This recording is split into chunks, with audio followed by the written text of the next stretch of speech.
그 십자가 품게 하시니 나의 나 된 것은 다 하나님 은혜라. 한량 없는 은혜, 갚을 길 없는 은혜. 4월 3일 오전 예배를 하나님 앞에 드리겠습니다.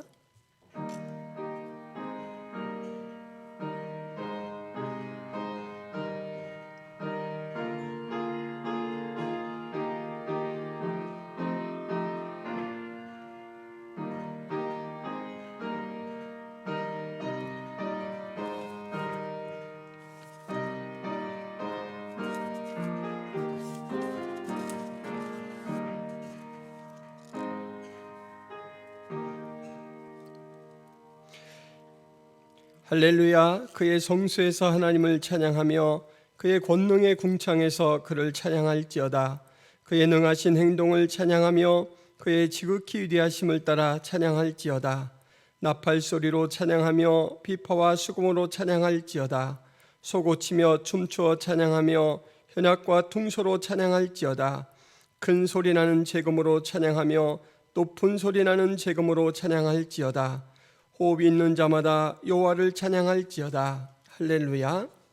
하나님 아버지, 오늘도 저희를 영광스러운 예배의 자리로 불러주신 것 감사합니다. 우리가 고백하는 허물과 죄를 사하여 주옵시고 성령의 교통으로 충만한 은혜를 저희에게 내려 주옵소서. 저희가 드리는 예배를 통하여 영광 받으옵소서. 예수 그리스도의 이름으로 기도하옵나이다. 아멘. 다 같이 일어나셔서 27장 함께 찬양하시겠습니다.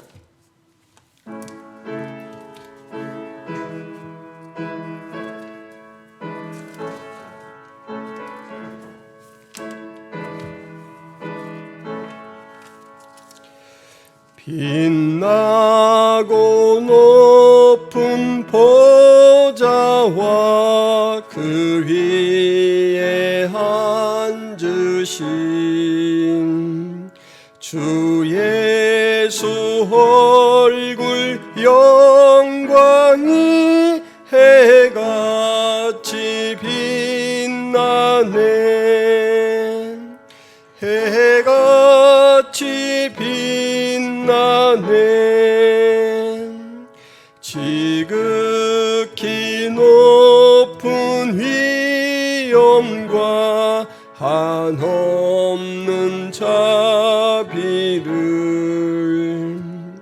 무천사 소리 합하여 늘 찬송 드리네. 늘 찬송 드리네. 영죽을 나를 살리려 그 영광 떠나서 그 부끄러운 십자가 날 위해 지셨네. 날 위해 지셨네. 나 이제 생명 있음은 주님의 은혜요. 저 사망 권세 이기니 큰 기쁨 넘치네. 큰 기쁨 넘치네. 주님의 보좌 있는데 전한 몸 이르러 그 영광 몸소 배울 때 내 기쁨 넘치리. 내 기쁨 넘치리.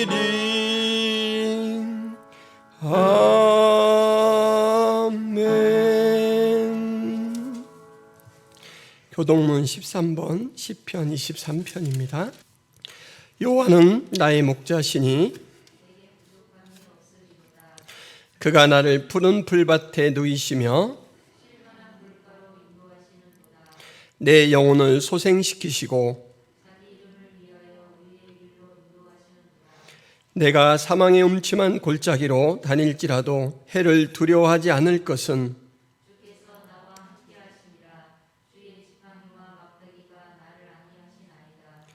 주께서 내 원수의 목전에서 내게 상을 차려주시고 내 평생의 선하심과 인자하심이 반드시 나를 따르리니 아멘. 사도신경으로 신앙 고백하시겠습니다. 전능하사 천지를 만드신 하나님 아버지를 내가 믿사오며 그 외아들 우리 주 예수 그리스도를 믿사오니 이는 성령으로 잉태하사 동정녀 마리아에게 나시고 본디오 빌라도에게 고난을 받으사 십자가에 못 박혀 죽으시고 장사한 지 사흘 만에 죽은 자 가운데서 다시 살아나시며 하늘에 오르사 전능하신 하나님 우편에 앉아 계시다가 저리로서 산자와 죽은 자를 심판하러 오시리라. 성령을 믿사오며 거룩한 공회와 성도가 서로 교통하는 것과 죄를 사하여 주시는 것과 몸이 다시 사는 것과 영원히 사는 것을 믿사옵나이다. 아멘. 자리에 앉으셔서 412장 찬양하시겠습니다.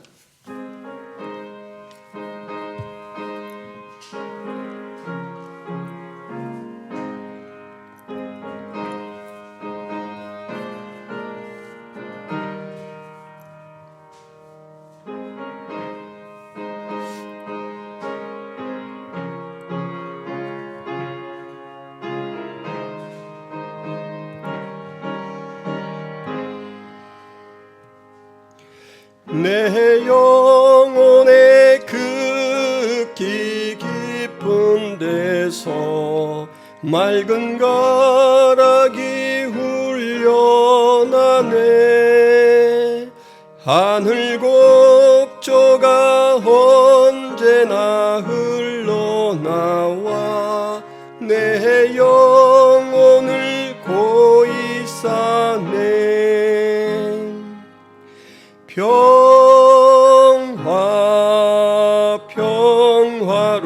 평화로다 하늘 위에서 내려오네.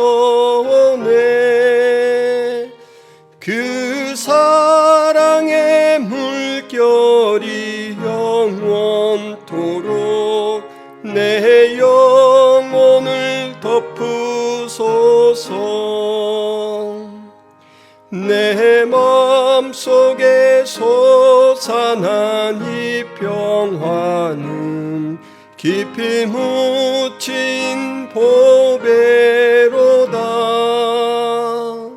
나의 보화를 캐내어 가져갈 자 그 아무도 없으리라.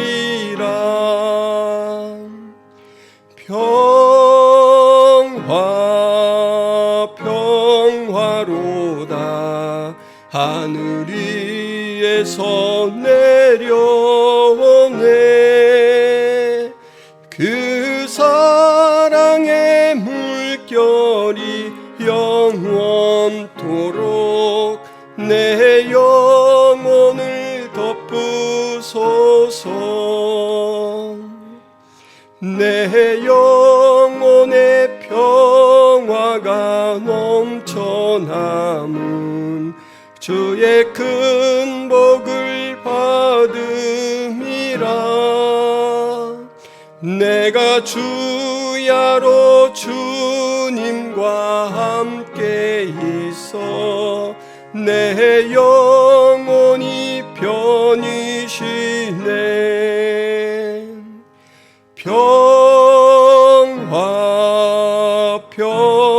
평화로다 하늘 위에서 내려오네.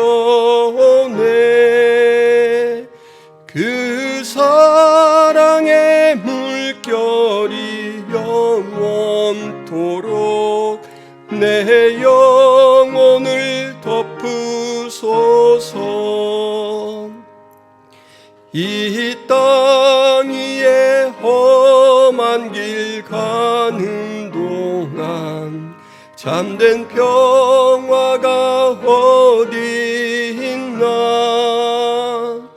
우리 모두 다 예수를 친구 삼아 참 평화를 누리겠네.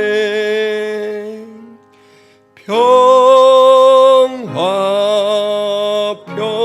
평화로다 하늘 위에서 내려오네.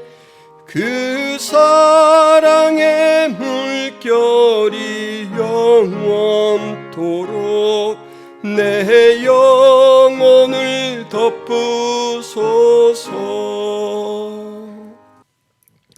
우리의 창조주시며 우리의 구원주이신 하나님 아버지, 우리는 주님을 알 수 없을 때 주님께서 찾아와 주셔서 우리를 건져주시고 이렇게 복된 하나님과의 교통의 삶을 살게 하신 것 감사합니다. 하나님, 주님께서 주신 예배의 삶이 우리가 하나님께 보일 수 있는 최고의 믿음의 반응이고 찬양이며 경배인 것을 알기에 저희들이 오늘 이 시간 전심을 다하여 하나님 앞에 예배하기를 원합니다. 주님 친히 강림하여 주셔서 예배를 받아 주옵소서. 하나님, 우리가 연약하고 부족하여 지었던 모든 죄와 허물을 다 용서하여 주옵시고 이제 하나님이 주시는 말씀의 은혜와 성령의 능력으로 다시금 믿음이 강화되어서 오직 하나님만 바라보고 천국 소망을 붙들고 살아가는 그러한 신앙으로 강건해질 수 있도록 저희를 도와주옵소서. 하나님, 이 시간 우리가 주의 말씀에 귀 기울일 때 말씀의 본뜻을 잘 헤아리도록 도와주옵시고 그 성경의 지식들이 우리의 믿음의 생생한 삶으로 적용될 수 있도록 은혜를 베풀어 주옵소서. 김포성화교회가 전도에 힘쓰는 교회가 되게 하시고 모든 성도들이 주님의 은혜 가운데 자라가는 성화가 잘 성취되는 그러한 교회 될 수 있도록 붙들어 주옵소서. 또한 하나님, 김포성화교회를 통하여 세상 끝까지 복음이 증거되게 하시고 하나님 나라로 초청하시는 주님의 음성을 들려줄 수 있도록 도와주옵소서. 이 나라와 이 민족을 살펴주셔서 코로나가 속히 종식되게 하시고 모든 일들이 정상 가운데 회복될 수 있도록 은혜를 베풀어 주옵소서. 세계 경제와 또 세계 안전이 위태한 가운데 있습니다. 하나님께서 저희를 살리시고 또 저희가 살아갈 수 있도록 모든 것을 공급하시는 분임을 압니다. 주의 거룩한 손에 맡기오니 주께서 가장 선한 길로 인도하여 주옵소서. 예수 그리스도의 이름으로 기도하옵나이다. 아멘.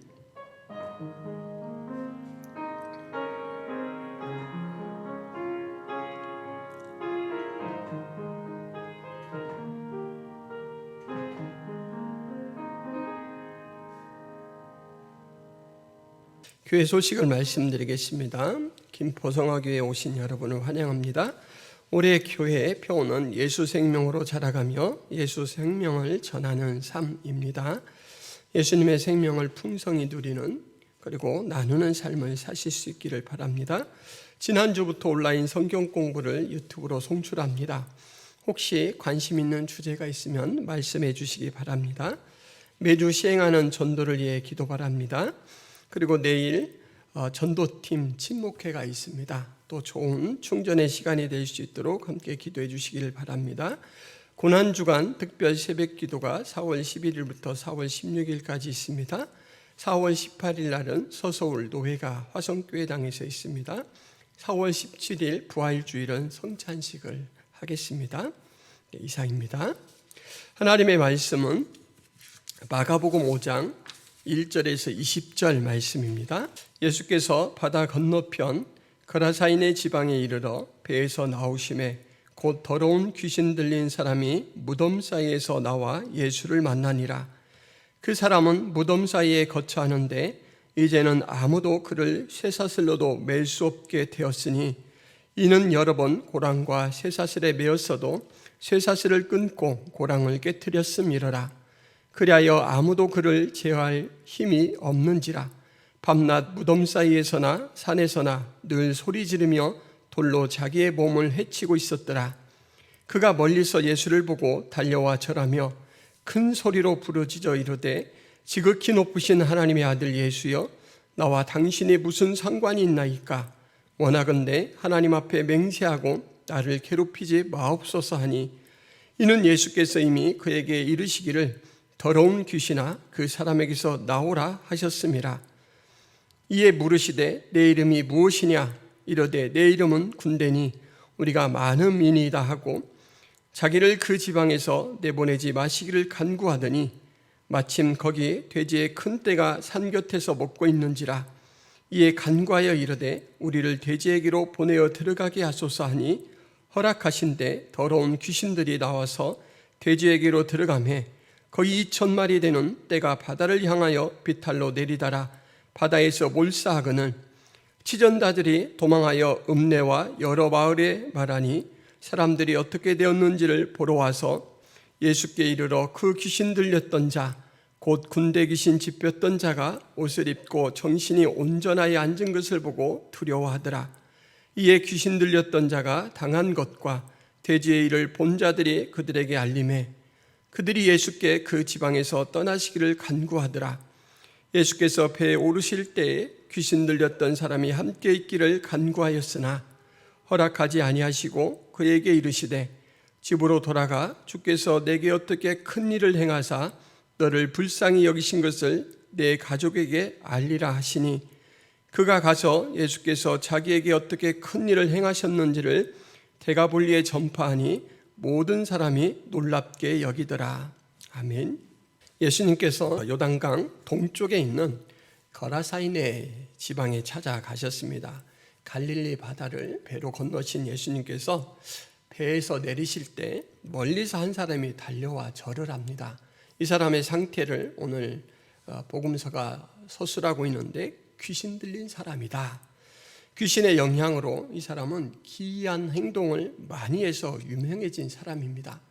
쇠사슬과 고랑을 채워도 깨트려버리는 그런 괴력이 있어서 어느 누구도 통제할 수 없는 그런 사람. 그가 예수님께서 배에서 내리시는 것을 보고 달려와 엎드려 절을 합니다. 그러고는 이렇게 말하죠. 지극히 높으신 하나님의 아들 예수여. 귀신은 그가 지배하는 사람을 통하여 예수님과 소통하는데 그의 말은 얼마나 예수님에 대해서 정확한 지식인지 한번 살펴보십시오. 지극히 높으신 그리고 하나님의 아들 예수, 구원자인 예수, 그는 하나님의 아들이시고 지극히 높은 자다. 근데 바로 이어서 나와 당신이 무슨 상관이 있나이까?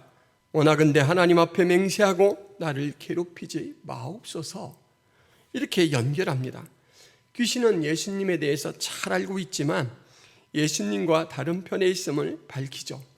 나와 당신이 무슨 상관이 있나이까? 이렇게 밝히고 예수님이 자신을 통제하거나 간섭하지 않으면 좋겠다라는 의도를 원하건대 하나님 앞에 맹세하고 나를 괴롭히지 마옵소서 이렇게 말합니다. 귀신이 두려워하는 것 하나가 있는데 여러분 아시겠습니까? 귀신이 두려워하는 것. 누가복음 8장 31절에서는 이것을 정확하게 서술하고 있는데 무적행으로 들어가게 되는 것을 귀신은 두려워합니다. 이제 예수 그리스도께서 재림하셔서 모든 것을 심판하실 때 이 사단의 세력들은 무적행, 그들이 처할 곳으로 보내시죠. 근데 그때가 이르기 전에 무적행으로 들어가게 되는 것을 귀신은 되게 두려워합니다. 그래서 귀신은 예수님에게 다시 요청을 하죠. 31절에 만일 우리를 쫓아내시려면 돼지떼에 들여보내 주소서. 마태복음 30절 31절에도 이렇게 나오는데 예수님이 이를 허락하시고 귀신들이 돼지떼에게 들어가게 됩니다. 귀신이 돼지떼에게 들어가자 아주 기이한 사건이 발생하죠. 2,000마리나 되는 돼지들이 비탈로 내리다라 호수에서 몰사해 버립니다. 성경은 돼지떼가 왜 죽었는지 이유에 대해서, 그리고 그렇게 죽게 된 의미에 대해서 따로 밝히지는 않습니다. 성경의 초점은 바로 돼지를 치던 주변 사람에게 이렇게 옮겨가죠. 돼지치기들에게 2,000마리나 되는 이 돼지의 몰살은 여러분 어떤 정도의 사건일까요? 저는 이 마른 하늘의 날벼락 같다라는 말이 와닿습니다. 그렇게 느껴지죠. 그 당시 문화를 보면 이 돼지의 주인들은 따로 있습니다. 따로 있고 이제 돼지치기들은 그 돼지들을 다 모아서 돼지를 쳐주고 그리고 이제 얼마간의 품삯을 받습니다. 그러나 2,000마리가 한꺼번에 갑자기 죽어버렸잖아요. 그러면 이 돼지치기들에게 드는 생각이 뭐냐면, 아이고, 이 2,000마리 값을 혹시 우리가 물어야 되는 거 아닌가? 그러면 이제 자기 재산과 물어야 되는 돈을 이렇게 견뎌보면서 이거 10년 동안 죽으라고 이래도 갚을 수 없는 금액인데, 이러면서 이제 두려워 떨게 되겠죠? 귀신은 영적 존재이기 때문에 귀신들이 그 사람에게서 나와서 돼지떼에게 들어가는 게 보이지 않았을 거예요. 정황상 예수님이 이 사건의 발단이다라는 것을 심증적으로는 파악이 되죠. 그런데 물리적 증거는 없어요. 그렇다고 귀신을 통제하는 이 절대 능력자에게 다짜고짜 이 돼지값은 당신이 물어야 됩니다, 이렇게 따질 수도 없잖아요. 그러니까 지금 이 돼지치기들은 상당히 난처한 처지가 되었습니다. 예수님에게 값을 물어내라고 따질 수도 없고 자신들이 값을 물기에도 너무 거금이고, 그래서 이 사람들이 궁여지책으로 마련한 것이 뭐냐면 성내와 마을에 두루다니면서 방금 일어난 사실을 막 알리기 시작합니다. 여러분, CCTV도 없는 시대고 블랙박스도 없어요. 그러면 이제 이 사람들이 재판을 받게 되면 면책을 받게 되는데 이 유리한 길은 사람들의 일치되는 객관적인 이 진술이죠. 그러니까 이 사건을 아직 무리들이 흩어지기 전에 빨리빨리 알려서 될 수 있으면 많은 사람들이 그 내용을 알고 있고 나중에 혹시 진술을 듣게 되더라도 같은 진술이 나와야 유리하잖아요. 그래서 이 돼지치기들은 아주 그냥 발걸음을 날쌔게 여러 성내와 마을로 다니면서 그것을 조목조목 이야기를 했습니다. 이 뉴스는 삽시간에 온 마을로 퍼지고 또 이제 다른 주변 도시들로도 퍼져서 이 현장에 좀 달려온 사람들이 있었는데, 제가 생각할 때는 거기에 달려온 사람들 중에는 많은 사람들이 돼지의 주인들 그리고 또 그 지역의 지도자들이었을 거라고 생각합니다. 이 사건에 대해서 가장 관심을 가질 만한 이유가 있는 사람들이죠. 이 사람들이 현장에 도착해서 처음 만난 일은 뭐냐면, 몹시 사나워서 아무도 그 길로 지나갈 수 없을 정도였던 마태복음 8장 28절에 이렇게 기록을 하고 있습니다. 몹시 사나워 아무도 그 길로 지나갈 수 없을 정도였다. 그러니까는 괴성만 지른 게 아니고 그 옆에 아무도 결박할 수 없는 그 힘으로 막 사람들을 위협하고 협박하고 그랬겠죠. 근데 그 사람이 옷을 입고 정신이 온전하여 예수님의 발치에 앉아 있습니다. 발치에 앉아 있다라는 것은 이 발끝에 정도에 앉아 있다라는 거예요. 여러분, 옷이라는 것은 사람의 정체성과 관계가 되죠. 유니폼을 무엇을 입느냐에 따라서 그가 경찰도 될 수 있고 소방관도 될 수 있습니다. 그리고 사람이 옷을 입었을 때와 안 입었을 때 그 신분이나 상태를 잘 알 수가 있죠. 이 사마리아인 강도 만난 사람은 옷을 벗겨놓았기 때문에 그가 이방 사람인지 유대인인지 잘 모르죠. 사람들이 그를 다 지나쳐가죠. 왜냐하면 이방인과 접촉하면 부정하게 되기 때문에 그가 이제 제사를 지낼 때 그 부정 때문에 하나님 앞에 용납되지 않아서 피하기 위해서 멀리 떨어져 가죠. 그런가 하면 예수님을 그 권위를 사람들이 이제 농락할 때 예수님의 옷을 벗기기도 하고, 그리고 예수님에게 자색 옷을 입혀서 이제 희롱을 이렇게 하는 것을 또 봅니다. 이처럼 옷을 입었다라는 것은 그의 정체성이 달라졌다라는 것입니다. 예수 그리스도를 만난 사람이 정체성이 달라져 예수님의 팔 앞에 순한 양같이 되었습니다. 이 장면을 보고 어안이 벙벙해져 있는 이 사람들에게 이제 현장의 목격자들이 앞을 다투어 나와서 정황을 설명합니다. 왜냐하면 이제 지도자고 또 이 돼지떼들의 주인들이 거기 많이 있기 때문에 아무래도 또 잘 알리고 그렇게 해서 이제 조치를 잘 취하도록 해야 되겠죠. 사건 경위를 다 파악한 사람들이 예수님께 다가갔죠. 그리고 뭐라고 이야기합니까? 우리 지방에서 떠나주시기 바랍니다. 이렇게 이야기합니다. 예수님이 떠나기 위해서 배에 오르기 직전에 저도 함께 가겠습니다. 허락해 주세요. 라는 말소리가 들립니다. 누구인가 봤더니 조금 전까지 귀신의 지배를 받다가 해방을 받은 사람이 찾아와서 예수님께 부탁하는 것입니다. 예수님은 그를 데려가지 않으시고 남겨놓으시죠. 19절 말씀, 집으로 돌아가라. 주께서 내게 어떻게 큰 일을 행하사 너를 불쌍히 여기신 것을 내 가족에게 알리라. 이렇게 말합니다. 마가는 이후의 결과를 한 문장으로 기록하고 있습니다. 20절 말씀 같이 읽어볼까요?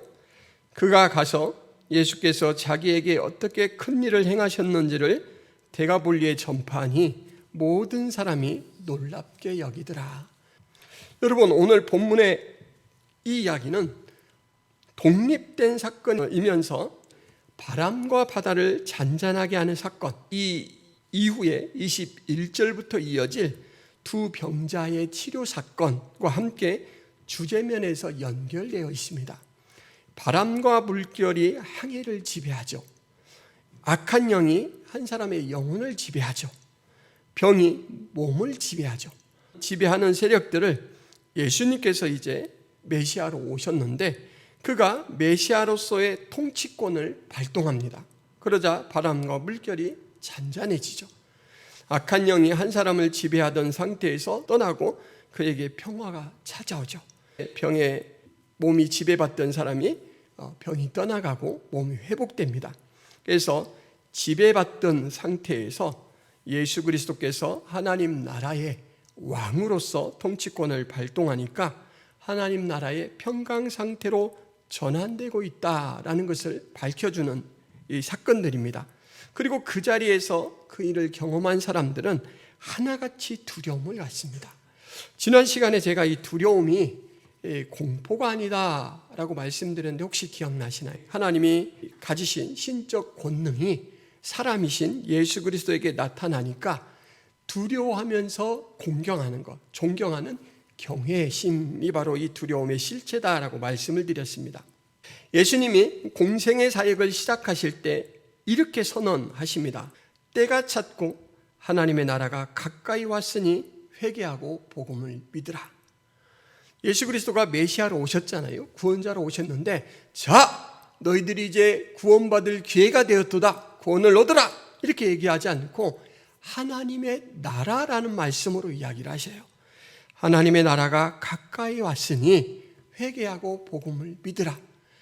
우리의 구원은 하나님의 나라라는 큰 범위 안에서 한 백성으로서 얻는 구원이죠. 하나님의 나라는 훨씬 큰 개념입니다. 이런 말들을 종합해 볼 때 오늘 이 사건도 귀신으로부터 노임을 받는다라는 구원의 초점이 아니고 하나님 나라라는 관점으로 이것을 보도록 유도되고 있다라는 것을 인식할 필요가 있습니다. 귀신이 한 사람의 정신과 육체를 완전히 장악하여 직접 지배합니다. 여러분, 귀신이 이 사람을 지배하는 활동을 시작하게 되면 이 사람이 달라지는데 어떻게 달라지냐면 갑자기 괴성을 지릅니다. 사람들이 옆에 두려워서 갈 수도 없을 만한 공포심을 자아내게 하죠. 자기 몸을 자해를 합니다. 피가 철철 나게 되고 막 이러는데 아무렇지도 않게 비시시하고 이렇게 웃고 다니는 거예요. 귀신이 이 사람을 지배하기 시작하면 이 사람의 자아가 상실되는 거죠. 몸은 내 몸인데 내 몸의 주인은 귀신이 되어버리는 거예요. 한 사람이 완전히 귀신에게 장악을 당하고 지배를 당하고 있습니다. 그런데 이것은 귀신이 직접 지배하는 모습이고 귀신은 이 지배당하는 이 사람의 기이한 행동을 통해서 주변 사람들을 공포로 간접 지배하고 있습니다. 귀신이 지배하는 세상은 어떤가? 자아를 잃어버리고 밤낮 무덤과 산에 살고 괴성을 지르고 돌로 자해하는 이 기이한 행동 때문에 이 사람은 사회와 분리되어 있습니다. 귀신으로부터 간접 지배를 받는 귀신의 영향권에 사는 사람들은 어떻게 됩니까? 이 기이한 행동 때문에 늘 불안에 떨어요. 안전을 확보하기 위해서 이 귀신 들려서 어떻게 보면 제일 불쌍한 사람인데 이 사람을 다시 쇠사슬과 쇠고랑에 굴레를 씌워야 하는 그런 서로 못할 짓을 하는 그런 비참함 가운데 살게 되죠. 이렇게 귀신이 지배하는 세상은 참으로 비참하죠. 예수님과 대화 속에서 귀신의 본성이 어떠한지도 드러납니다. 마가복음 5장 7절 말씀 같이 한번 읽어보겠습니다. 원하건대 하나님 앞에서 맹세하고 나를 괴롭히지 마옵소서. 누가 누구에게 하는 부탁이에요? 귀신이 예수님에게 하는 부탁이잖아요. 근데 괴롭히지 말래요. 괴롭히지 말래요. 귀신이 지금까지 어떻게 했습니까? 귀신이 사람의 영혼을 지배하고 그 사람뿐만 아니라 그 주변 모든 사람들을 괴롭혀 왔잖아요. 괴롭히는 일이 자기 일이었어요. 근데 자기는 괴롭히지 말래요. 얼마나 이기적입니까? 이 일을 어떻게 부탁하냐면 자신을 괴롭히지 않는 그 뜻을 바로 하나님 앞에 맹세하고 이렇게 말해요. 예수님은 귀신에 대해서 어떻게 말씀하셨냐면 5장 8절 말씀에 더러운 귀신아 그 사람에게서 나오라. 귀신은 더러운 귀신이에요. 정체가 더러운 놈이에요. 하나님은 완전히 극과 극으로 반대되시는 지극히 거룩하시고 영광된 분이죠. 근데 귀신이 뭐라고 요구하냐면 예수님이 더럽다고 한 자신을 손대지 않고 괴롭히지 않는 일을 하기 위해서 하나님의 이름으로 맹세하라 이렇게 말해요. 이게 말이나 되는 이야기예요. 이 귀신이 정말 어이가 없는 요구를 하는 거죠. 떡 줄 사람은 생각도 않는데 김칫국부터 마시고 있고 그 일을 하나님의 이름을 걸고 그렇게 해 주십시오 이렇게 얘기하는 거예요. 하나님의 백성을 지금까지 죽으라고 괴롭혀 왔으면서 나를 괴롭히지 말아달라라는 부탁을 이름 표현으로 하고 있습니다. 여러분 예수님의 존재가 어떤 분인가라는 것을 알게 되면 귀신이 전혀 얼토당토한 부탁을 한다라는 걸 알 수가 있는데 요한일서 3장 8절 말씀 죄를 짓는 자는 마귀에게 속하나니 마귀는 처음부터 범죄함이라 하나님의 아들이 나타나신 것은 마귀의 일을 멸하러 하심이라. 우리를 구원하시는 그 일은 다른 측면에서는 마귀의 일을 멸하는 일이 됩니다. 마귀의 일을 멸하러 오신 사명자에게 귀신은 나를 괴롭히지 마십시오 이런 부탁을 하고 있는 거예요. 경찰에게 도둑이 저 도둑이만 잡지 말아 주십시오 이렇게 말하는 거예요. 어이가 없습니다. 너무너무 자기중심적이고 예수 그리스도의 사명을 저버리리라라는 이런 측면으로 이야기를 하고 있습니다. 그런데 예수님은 자신의 임무에 대해서 주저함도 망설임도 없으시죠. 예수님께서는 이미 그가 달려나올 때 그 안에 귀신이 지배하고 있는 것을 보시고는 명령을 내리셨어요. 더러운 귀신아 그 사람에게 나오라. 귀신이 한 사람의 자아를 사로잡고 쇠사슬과 쇠고랑도 무력하게 하여 공포로 지배해 왔으나 예수님의 출현만으로 그를 절하게 만듭니다. 탄빛이 우리 마음에 비추기 시작하면 귀신은 우리를 지배하는 그 세력을 바로 잃어버릴 수밖에 없습니다. 빌립보서 2장 10절에 하늘에 있는 자들과 땅에 있는 자들과 땅 아래에 있는 자들로 모든 무릎을 예수의 이름에 꿇게 하시고, 여러분 우리 안에 예수 그리스도가 들어와 계시다라는 것은 예수 그리스도의 절대 권위가 우리 안에 있는 거예요. 그러니까 귀신은 우리를 해할 수가 없습니다. 그래서 오늘 현장처럼 세상은 예수 그리스도께서 오심으로 하나님 나라로 변해갑니다. 마찬가지로 예수 그리스도를 영접한 우리 각 한 사람 한 사람은 하나님 나라로 변해가고 우리는 하나님 나라의 백성으로 변해가고 있다라는 것이죠. 거라사인의 지방은 이방 땅입니다. 갈릴리 바다 저쪽 동쪽 이방 땅인데 이곳 역시 예수님이 찾아가시는 하나님 나라의 영역입니다. 여러분, 결과로 볼 때 예수님이 이곳에서 하신 일은 이 사건 하나가 유일한 것 같습니다. 귀신을 쫓아냈고 그 일로 인해서 돼지떼가 몰살하니까 돼지치기들이 가서 막 사람들에게 뉴스를 전했죠. 그리고 이제 찾아왔던 사람들이 현장 점검을 마치고는 우리 사는 이 지역에서는 좀 떠나가 주십시오. 말씀은 되게 공손하게 했을지라도 내용상 추방입니다. 예수님은 오시자마자 딱 하나 일을 해놓고 추방당하신 거예요. 그런데 예수님께서 이 한 영혼에게 귀신 쫓아낸 이 일만 하고 이 지역을 떠나기 때문에 아쉽거나 차라리 딴 데 갈 걸 그랬네 이러셨을까요? 여러분 어떻게 생각하세요? 저는 전혀 그렇지 않을 거다 생각해요. 마태복음 18장 12절 13절 너희 생각에는 어떠냐? 만일 어떤 사람이 양 100마리가 있는데 그 중에 하나가 길을 잃었으면 그 99마리를 산에 두고 가서 길 잃은 양을 찾지 않겠느냐? 진실로 진실로 너희에게 이르노니 만일 찾으면 길을 잃지 아니한 99마리보다 이것을 더 기뻐하리라. 잃어버린 한 양을 찾는데 예수님은 전심전력한다라는 거예요. 비슷한 사건이 요한복음 4장에 등장합니다.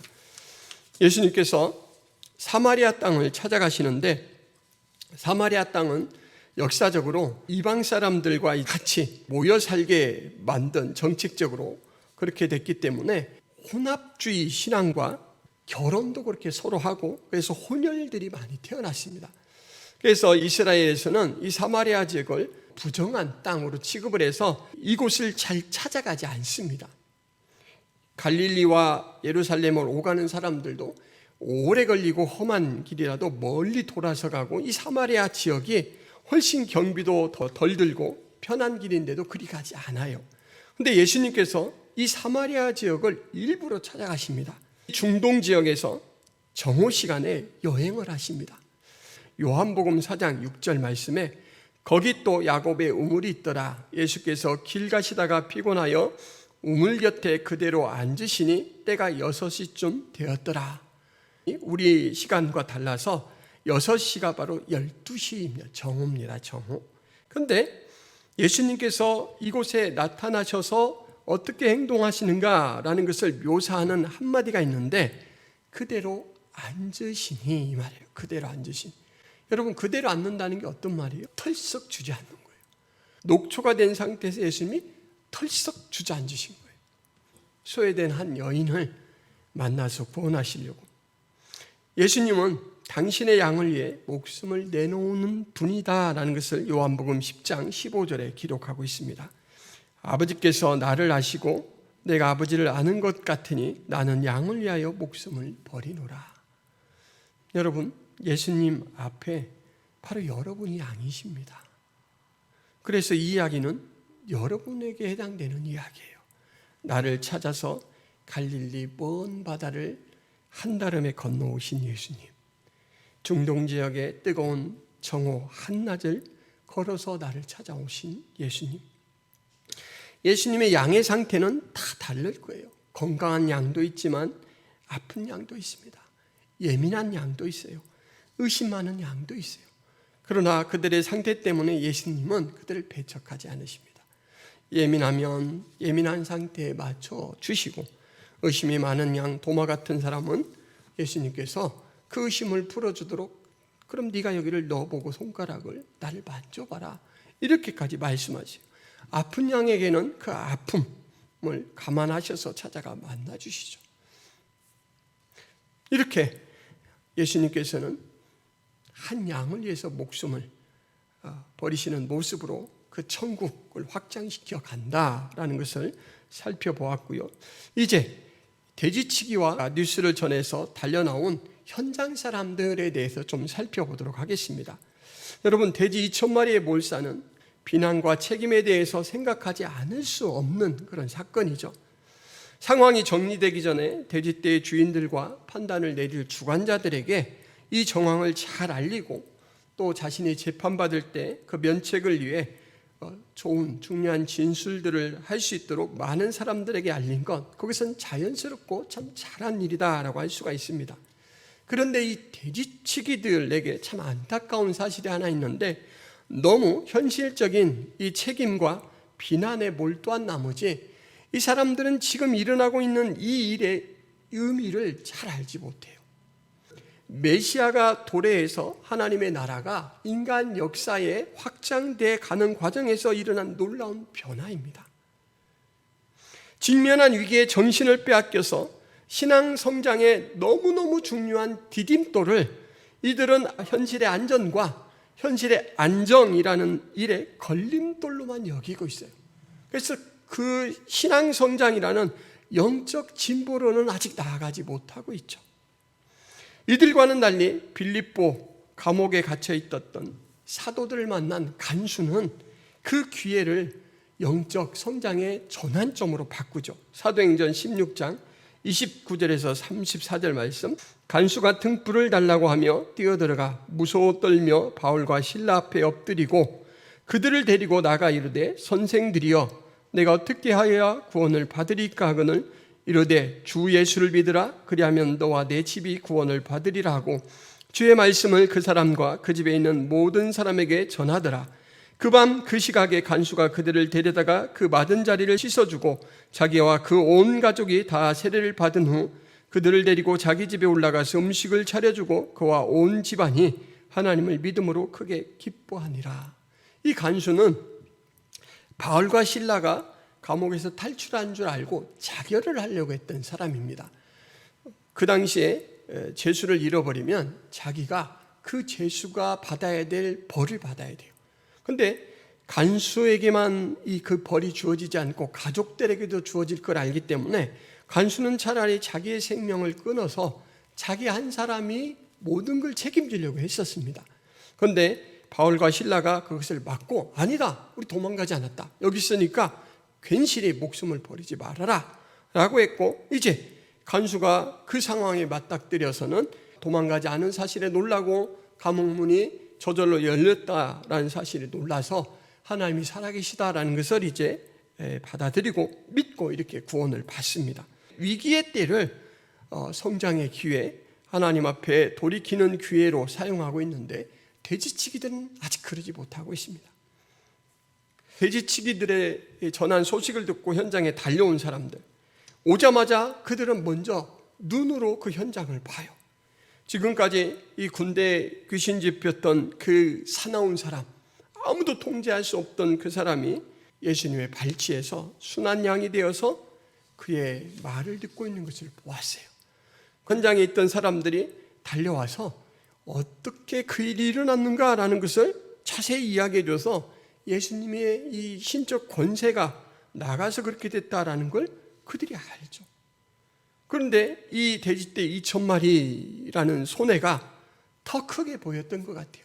그래서 그 사람들은 이 전화위복이라는 말을 생각하지 못하고 그냥 현재의 손해에 연연해서 예수님을 이 지역에서 내보내요. 메시아가 찾아오셨는데 필요 없습니다, 나가십시오. 아까 말씀드린 사마리아 여인, 그 여인이 살던 사마리아 지역에서는 이와 전혀 반대의 일이 일어나요. 사마리아인들이 예수께 와서 자기들과 함께 유하시기를 청하니 거기서 이틀을 유하시매. 그러니까 예수님이 떠나갈 것 같으니까 예수님 우리하고 좀 더 계시죠 하고 이틀을 붙들어놔요.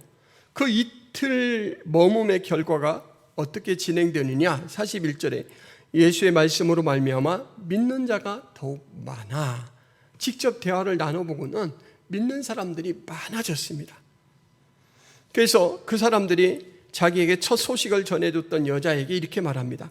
우리가 믿는 것은 내 말로 인함이 아니니 이제 우리의 믿음은 간접적인 영향으로 생긴 게 아니다, 그 말이에요. 우리가 친히 듣고 예수님과 직접 대화를 나눠보고 직접적으로 믿음이 생겼다라는 거예요. 그가 참으로 세상의 구주이신 줄 알리라 하였더라, 이렇게 고백하게 되었습니다. 고난 속에서 참 진리가 보이고 고난 속에서 은혜를 만나게 되는 것이죠.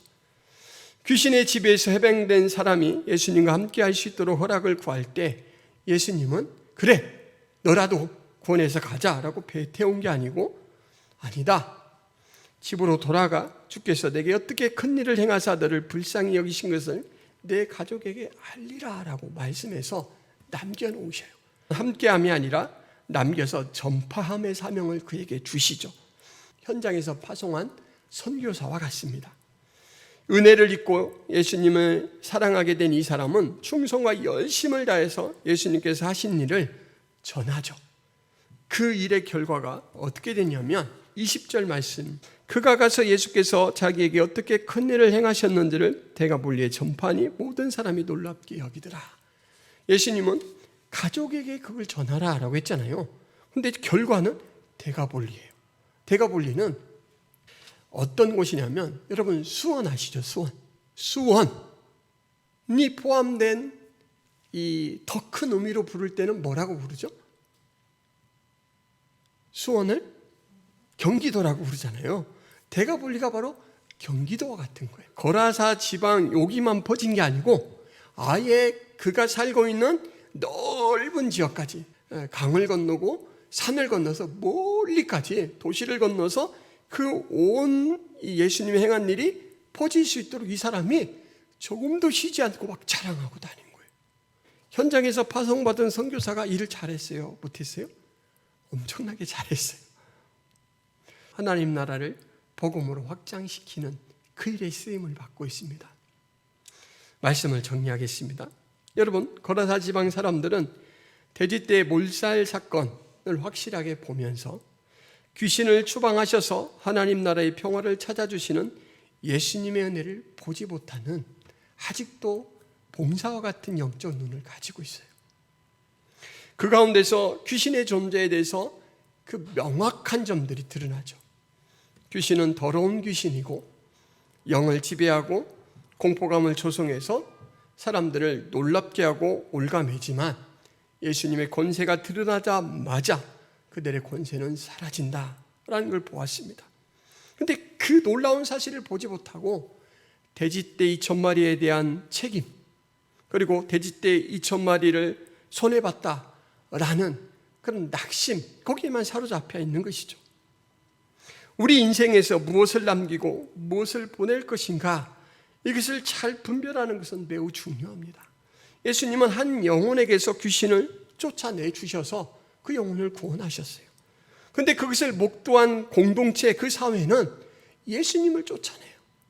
얼마나 참 아이러니합니까? 그들을 해방시켜 주신 그 한 사건을 보여주셨는데 그 일이 이제 나와 우리 가족, 우리 지역 전체에 미칠 수 있다라는 기대감을 갖는 것이 아니라 아이고 2,000마리나 손해봤네? 이러면서 오히려 더 물질에 그리고 현실에 집착하는 모습을 보이고 있습니다. 여러분은 어떻습니까? 현실이 아니고 영적인 일에 소망에 마음을 여시기를 바랍니다. 세상의 것은 흘러가도 또 옵니다.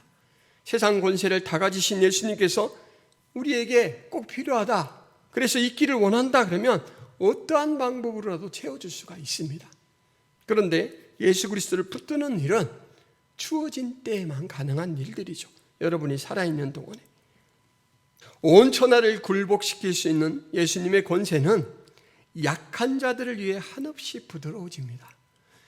여러분, 예수님을 추방한 사람들 참 얼마나 무지하고 어떻게 보면 못됐어요. 예수님이 이들에 대해서 가타부타 한마디가 없으셔요. 우리 지역에서 나가 주십시오 그랬더니 배를 타고 나가요. 저도 같이 가겠습니다, 허락해 주십시오 라고 하는 그 사람을 아니다, 너는 나와 함께 갈 것이 아니라 이곳에서 하나님 나라의 복음의 씨앗으로서 이것을 변화시켜라. 예수님을 배척하고 몰아내는 사람들을 위해서 그 불씨를 그곳에 남겨두신 거예요. 때로 우리가 예수님 앞에 합당한 반응을 못할 때가 많아요. 우리가 하나님 앞에 기도할 때 우리의 부끄러움이 얼마나 크게 느껴집니까? 그런데 그것으로 인해서 예수님은 나를 등 돌리고 내몰지 않으십니다. 오히려 너 그것으로 상처받지 않았냐? 너 그것 때문에 괴롭지 않느냐? 걱정 마라, 나는 괜찮다 라고 다시 은혜를 공급해 주시죠. 여러분, 마지막 이 남겨진 이 한 사람을 좀 주목해 보시기를 바랍니다. 이 사람은 예수 그리스도로부터 받을 수 없는 선물을 받았어요. 귀신이 쫓겨나고 이제는 가족에게도 돌아갈 수 있고 정상생활로 돌아갈 수 있어요. 은혜의 수혜자예요. 은혜를 받은 사람. 그런데 그가 은혜를 수혜받고 나서 곧바로 은혜의 수여자로 전환됩니다.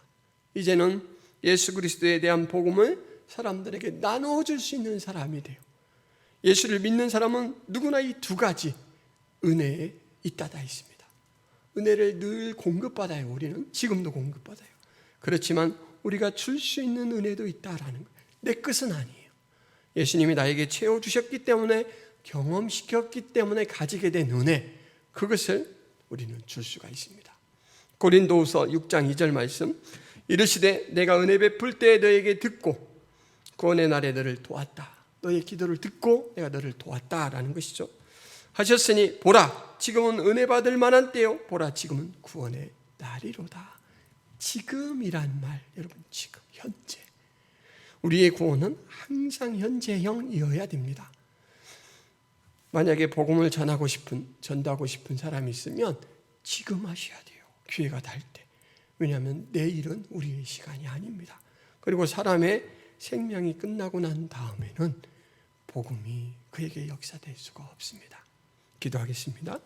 하나님 아버지, 귀신의 지배를 하늘나라의 통치권으로 이제 전환시킴으로 한 사람에게 하늘나라의 평화를 찾아주고 그로 인해서 온 지역이 평화롭게 되는 것을 봅니다.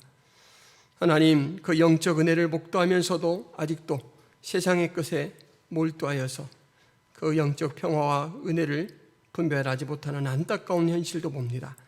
하나님, 그러나 그 현장에 복음의 불씨를 남겨서 연약한 자들을 계속해서 깨우시고 이끌어주시는 주님의 무한하신 사랑도 봅니다. 우리를 그러한 사랑으로 늘 대해주시는 하나님 앞에 감사를 드립니다. 또 한 가지, 하나님, 은혜의 수혜를 받은 사람은 늘 은혜의 수여자로 살아가고 있다라는 것을 남겨진 이 사람과 그 사람의 모습을 통해서 돌아봅니다. 제가 남겨진 그 한 사람인 것을 알게 하여 주옵소서. 가정에, 또한 친지들에게, 이웃에게 남겨진 복음의 불씨로서의 역할을 잘 감당할 수 있도록 도와주옵소서. 예수 그리스도의 이름으로 기도하옵나이다. 아멘. 찬송가 54장 일어나서 함께 찬양하겠습니다.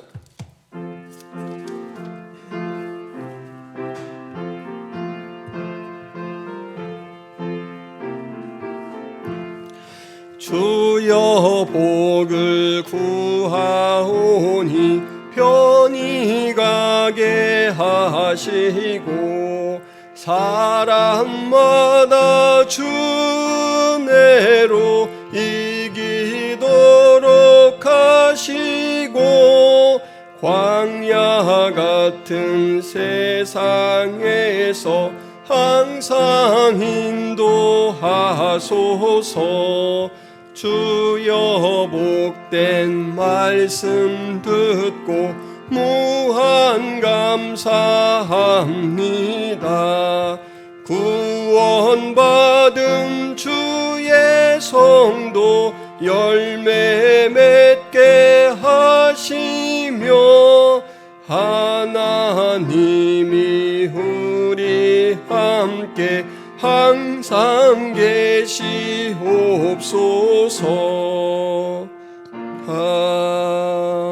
아멘. 하나님 아버지, 감사합니다. 오늘도 우리에게 한량없는 은혜를 부어주시고 우리가 이 땅 가운데 살아갈 필요를 하나님의 무한하신 능력으로 공급하여 주신 것 감사를 드립니다. 하나님, 헌금을 드림으로 이 신앙 고백을 주님 앞에 돌려오니 우리 하나님 기쁘게 받아주시옵시고 영광 누려 주옵소서.